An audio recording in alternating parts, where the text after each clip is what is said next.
نصیر آباد و گردنوا علاقوں میں گزشتہ رات وقفے کے ساتھ بارش کا سلسلہ جاری ہے۔ بارش کے باعث نشیبی علاقوں میں پانی جمع ہو گیا۔ میونسپل کمیٹی کے عملے نے شہر سے پانی کو نکالنے کی کوشش جاری کر دی، جبکہ نصیر آباد کے ہیڈ کوارٹر اسپتال، جو کہ ضلعی انتظامیہ، میونسپل کمیٹی اور محکمہ صحت کی عدم توجہی کی بنا پر بارشوں کا پانی سیلاب کا منظر پیش کر رہا ہے، مشکل وقت میں علاج و معالجہ کے لیے سول اسپتال آنے والوں کو سخت مشکلات کا سامنا کرنا پڑ رہا ہے۔ مزید اس حوالے سے عوام نے وش نیوز سے بات چیت کرتے ہوئے کہا۔ نصیر آباد ہیڈ کوارٹر سول ہاسپٹل کا یہی حال ہے، سیلاب کا منظر ہے۔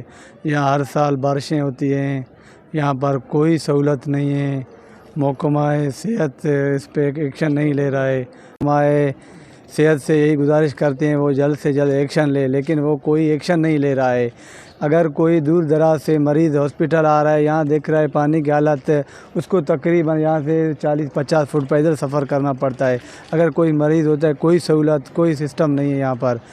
عوام نے حکومت بلوچستان اور محکمہ صحت سے اپیل کرتے ہوئے کہا کہ اسپتال ہی وہی جگہ ہے جہاں غریب عوام مشکل وقت میں یہیں کا رخ کرتے ہیں، لہٰذا سول اسپتال سے بارش کے پانی کو نکال کر عوام کی مشکلات کو کم کرے۔ کیمرہ مین معشوق رند کے ساتھ ریاض بلوچ، وش نیوز، نصیر آباد۔